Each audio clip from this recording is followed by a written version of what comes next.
ரேஷ்மா ஏன் இப்படி பண்றா? ஆல்ரெடி ஐலி வேற செம்ம கோவத்துல இருக்கா. இதுல நான் ரேஷ்மா கூட வெளியே வேற போறேன். அவளோட கோவம் இன்னும் எந்த லெவலுக்கு போகுன்னு வேற தெரியல.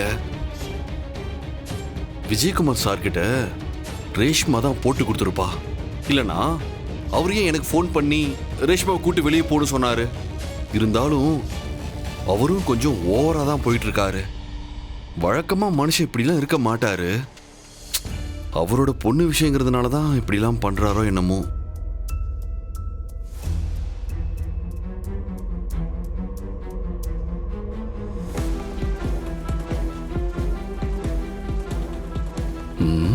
இவன் எதுக்கு இந்த நேரத்துல இப்படி தனியா தரைய அளந்துகிட்டு இருக்கான்?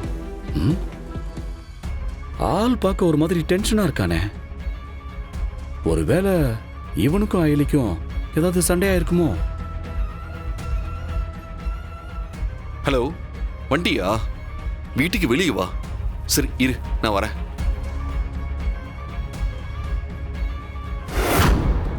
எங்க போறான்? என்னண்ணே இந்த நேரத்துல எங்க என்ன பண்ணிட்டு இருக்கீங்க? ஏன் ஒரு மாதிரி பதட்டமா இருக்கீங்க? எல்லாம் இந்த சிவாவால தான். சிவாவா? சிவாக்கு என்னாச்சுன்னு? அவன் இந்த நேரத்துல எதுக்குமா வெளியே போறான்? அதுவா, ஏதோ முக்கியமான வேலை இருக்குன்னு சொன்னாரு. என்கிட்ட சொல்லிட்டு தான் போனாரு. அது ஓகேமா, ஆனா அவன் யார் கூட போயிருக்கான்னு தெரியுமா? அன்னைக்கு அவன் ஃப்ரெண்டுன்னு சொல்லி ஒரு பொண்ணு வீட்டுக்கு வந்தது இல்ல, அந்த பொண்ணோட போயிருக்கான். அதுவும் அவ கூட பைக்ல ஒண்ணா போயிருக்காமா. என்னன்னா நீங்க அவரோட ஃப்ரெண்டு கூட தானே போயிருக்காரு, விடுங்க. அப்படியெல்லாம் விட முடியாது ஐலிமா. என்ன இருந்தாலும் வீட்டுல கட்டின பொண்டாட்டி நீ இருக்கும்போது இன்னொரு பொண்ணு கூட, அதுவும் இந்த நைட் நேரத்துல வெளியே போறதெல்லாம் ரொம்ப பெரிய தப்பு. அண்ணே, நானே அத பெருசா எடுத்துக்கல. நீங்க எதுக்கு டென்ஷன் ஆகுறீங்க? விடுங்க. இல்லையே, ஏதோ சரியில்லையே. எனக்கு என்னவோ நீங்க ரெண்டு பேரும் நடந்துக்கிறத பார்த்தா எனக்கு கொஞ்சம் டவுட்டா இருக்கு. இதுவே உன் இடத்துல வேற பொண்ணா இருந்தான்னு வச்சுக்க, பயங்கரமா கோவப்பட்டிருப்பா. ஆனா நீ என்னடானா இவ்வளோ கேஷுவலா எடுத்துக்கிற? எனக்கு அதான் புரியல. அண்ணே, இது அவ்வளவு சீரியஸ் ஆக வேண்டிய விஷயமே கிடையாது. அதுவும் இல்லாம சிவா என்ன சின்ன குழந்தையா? அவருக்கும் எல்லாம் தெரியும்ல. என்கிட்ட சொல்லாம போனா பரவாயில்ல, சொல்லிட்டு தானே போயிருக்காரு. இதுக்கு மேலயும் நான் ஏன் டென்ஷன் ஆகணும்? எல்லாம் இந்த சிவாவால வந்தது. நான் பாட்டுக்கு சிவனே இருந்தேன். தேவையில்லாம ஏதேதோ சொல்லி என்ன கன்ஃபியூஸ் பண்ணிட்டு போயிட்டாரு. அது சரி, அவர் என்ன சொன்னா உனக்கு என்னடி? நீ ஏன் கன்ஃபியூஸ் ஆகுற? நீ தெளிவா தானே இருக்க. தெளிவா தானே இருக்கேன். 90% தெளிவா இருக்கேன். அப்போ மீதி அந்த 10%? ஒரு பேச்சுக்கு கூட முழுசா தெளிவா தான் இருக்கேன்னு சொல்ல வர மாட்டேங்குது. ஹே அயலி, என்ன தாண்டி ஆச்சு உனக்கு? இப்படி அர்த்த ராத்திரியில உட்காந்து புலம்ப வேண்டியதா ஆயிடுச்சு.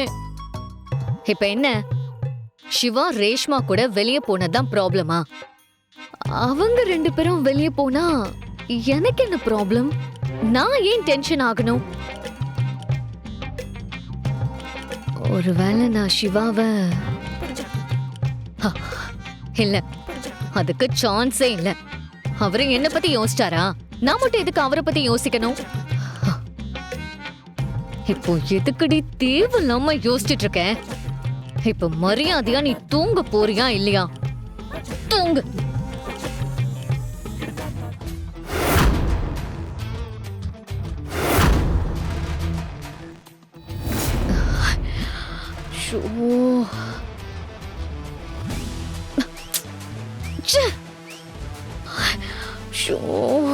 அவ்வளோதானா?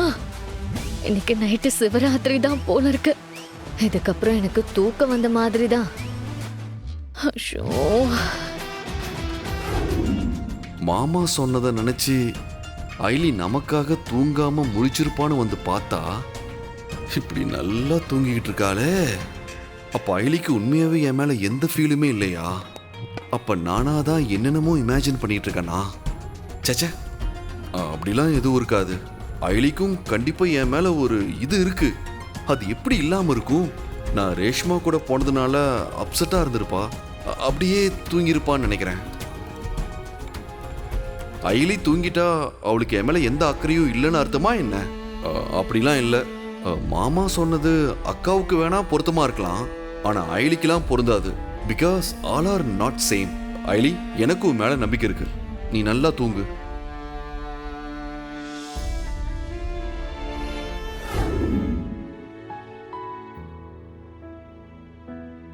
லைட் யார் ஆஃப் பண்ணுவா?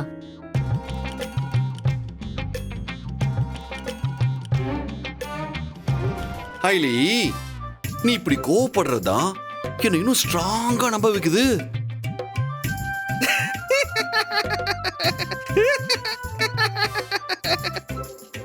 ஐலி, நான் தான் நீ சொல்றத நம்பிட்டேன்னு சொல்றேன்ல, அப்புறம் என்ன? சரி, இதையெல்லாம் விடு. நான் வெளியே போயிட்டு வந்திருக்கேன், அதுவும் ரேஷ்மா கூட போயிட்டு வந்திருக்கேன். எங்க போனோம் என்ன ஏதுன்னா கேட்க மாட்டியா? நீங்க எங்க வேணாலும் போங்க, யாரு கூட வேணாலும் சுத்திட்டு வாங்க. எனக்கு என்ன வந்துச்சு? எனக்கு தூக்கம் வருது. நீங்க தானே லைட்டை போட்டீங்க. இப்போ லைட் ஆஃப் பண்ண போறீங்களா இல்லையா?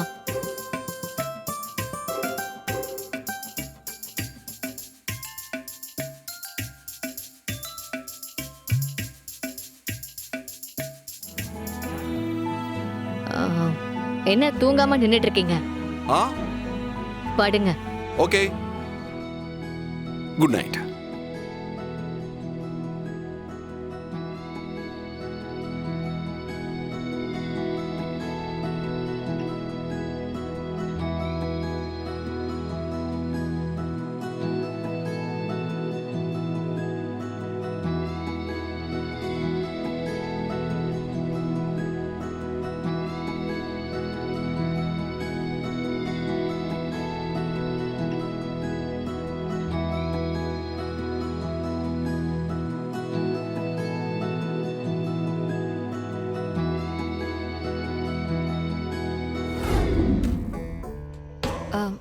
இந்திரா, கிச்சன்ல யாருமே இல்லையே.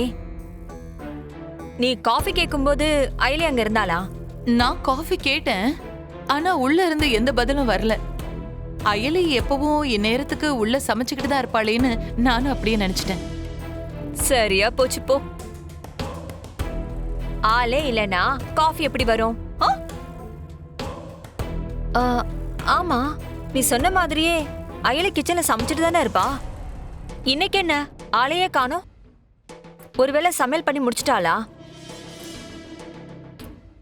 இந்நேரத்துக்கு நீ வருவ, உனக்கு காஃபி குடுக்கணும்னு தெரியும்ல அவளுக்கு.